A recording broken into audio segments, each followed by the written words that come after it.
Assalamualaikum warahmatullahi wabarakatuh. Kita lanjutkan praktikum data warehouse-nya kelima ya.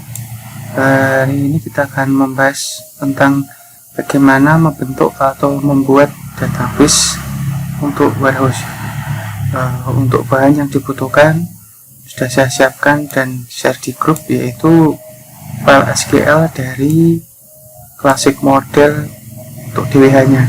Ya, filenya classic model _DWH ya. Jadi berupa file SQL. Harusnya kita mau membentuk dari awal, tapi karena ini untuk praktikum, saya ambil untuk yang sudah ada ya dari buku ya, namanya classic model _DWH. Untuk filenya nanti saya tunjukkan. Ini saya jelaskan dulu bentuknya. Bentuknya adalah menggunakan skema star. Skema star ya seperti ini ya. Jadi satu fakta kemudian dihubungkan dengan beberapa dimensi langsung ya, secara langsung tanpa ada perantara dimensi lain ya. Tapi kalau snowflake nanti akan ada dimensi yang menghubung ke dimensi ya, nggak langsung ke fakta itu kalau snowflake. Kalau pas constellation itu jika faktanya lebih dari satu. Ini pakai satu fakta, jadi star ya, bentuknya star. Itu untuk bentuk skemanya. Kemudian file SQL tadi sudah saya sertakan. Saya tunjukkan dulu filenya. DVD, ntar ya saya cari dulu. Lupa saya upload tadi. Nah, ini apanya ya, file SQL. Nah, ini untuk yang file yang sudah saya share. Nanti ini enggak ada yang ini langsung seperti ini. Nah, kemudian desainnya seperti ini. Jadi harusnya kalau membuat database dari awal, untuk warehouse-nya nanti ada create database apa ya untuk warehouse-nya, kemudian use biasa aktifkan database, kemudian langsung ini create tabel apa dimensinya namanya, kemudian field-nya apa beserta ukuran. Ini untuk relasi. Ini nanti ada beberapa tabel sesuai dengan skema yang telah dibuat di fase analisa ya. Jadi berapa tabel, nanti langsung di create sampai semua tabel di database warehouse-nya semua selesai gitu ya. Nanti sebenarnya itu prakteknya, tapi ini saya ambil langsung dari file SQL dari classic model DWH dari buku. Ini kalau sudah dapat seperti ini langsung di execute ya, atau kalau mau diketik ulang ya silakan ya, di execute. Nanti hasilnya akan seperti ini. Ini sudah masuk ke database-nya. Ini yang saya buka dulu. Nah, ini ya, ini yang lama, classic model OLTP-nya ada 8 tabel. Ini bahannya ya, bahannya untuk yang diolapkan. Nah, ini kalau tadi yang barusan dieksekusi itu yang ini, classic model _DWH. Ini ada 5 tabel, 4 dimensi, 1 fakta. Untuk file yang sudah dieksekusi ya. Jadi ada 5 tabel yang sudah dibuat untuk data warehouse. Nanti prosesnya kita langsung import, extract, transform, dan load ETL dari classic model OLTP menjadi isi, nanti masuk ke sini ya, DWH, masuk ke tabel-tabel yang telah dibuat. Nanti habis ini kita buat olapnya, cube-nya untuk ditampilkan dalam bentuk cube ya, di kubus dengan BI server. Itu tujuan akhirnya. Berikutnya akan saya jelaskan bagaimana skema ini. Ya, di sini ada tabel dimensi dan tabel fakta yang akan saya jelaskan. Yang pertama adalah dimensi. Tabel ini dibentuk dari sudut pandang fakta. Jadi ini sesuai dengan analisa, ingin melihat data itu dari sudut pandang yang mana saja.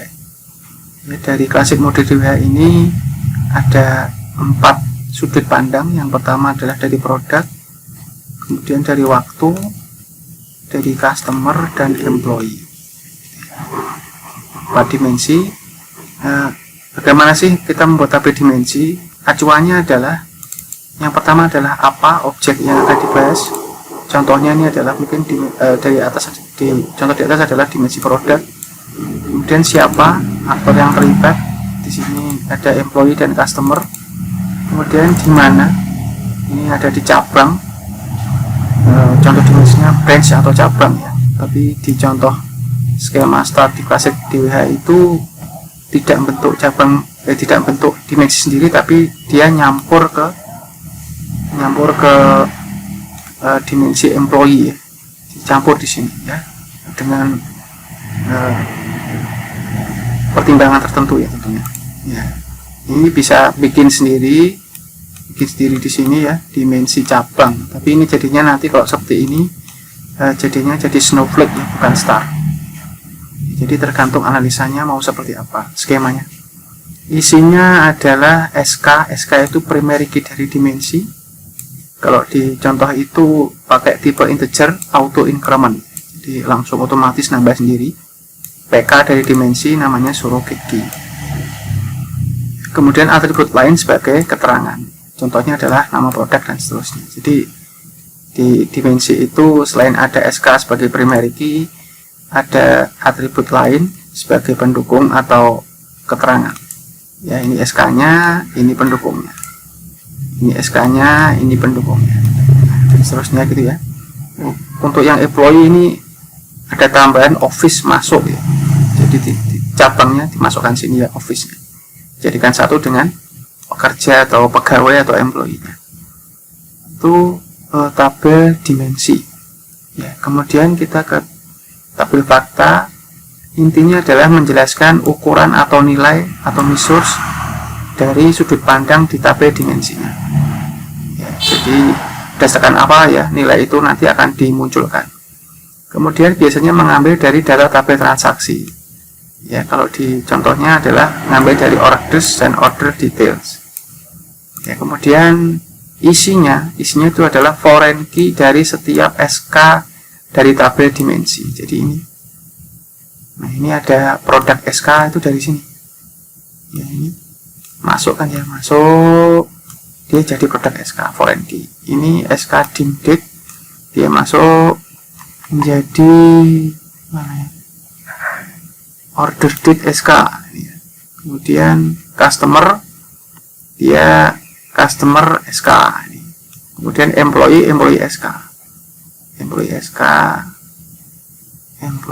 ini, customer MK ini, employee SK ini. Kemudian yang bawah ini adalah constraint ya. Ini kalau dibentuk jadi foreign key nanti tampilnya kalau pakai software yang buat ini ya. Ini pakai DB4G itu foreign key-nya tampil di bawah. Jadi sebenarnya fit-nya itu hanya sampai mulai ini sampai sini ya. Sampai sini. Ini hanya constraint ya, bukan fit. Fit-nya ada di atasnya. Itu ya, itu untuk fakta. Jadi ini adalah relasi dari setiap dimensi ke tabel ke fakta ya. Ke fakta order namanya. Ini namanya fakta order ya, untuk tabel faktanya. Jadi itu. Kemudian tadi isinya measures ya. Measuresnya itu yang ini, yang berbau angka ya, ini quantity order dan price total. Kalau price each ini hanya untuk membentuk price total. Jadi ini kalau dikalikan, kemudian disamkan, dihitung summary-nya, nanti jadi dikalikan, dihitung summary-nya jadi price total. Ya ini ya. Jadi dua ini measure-nya ya. Dua ini. Ya, minimal ada satu measure ya. Minimal ada satu. Nah, itu untuk penjelasan skema. Ya, tidak harus star ya, jadi nanti bisa snowflake atau fax constellation gabungan. Jadi ada yang satu fakta langsung hubungkan dengan beberapa dimensi, itu namanya star.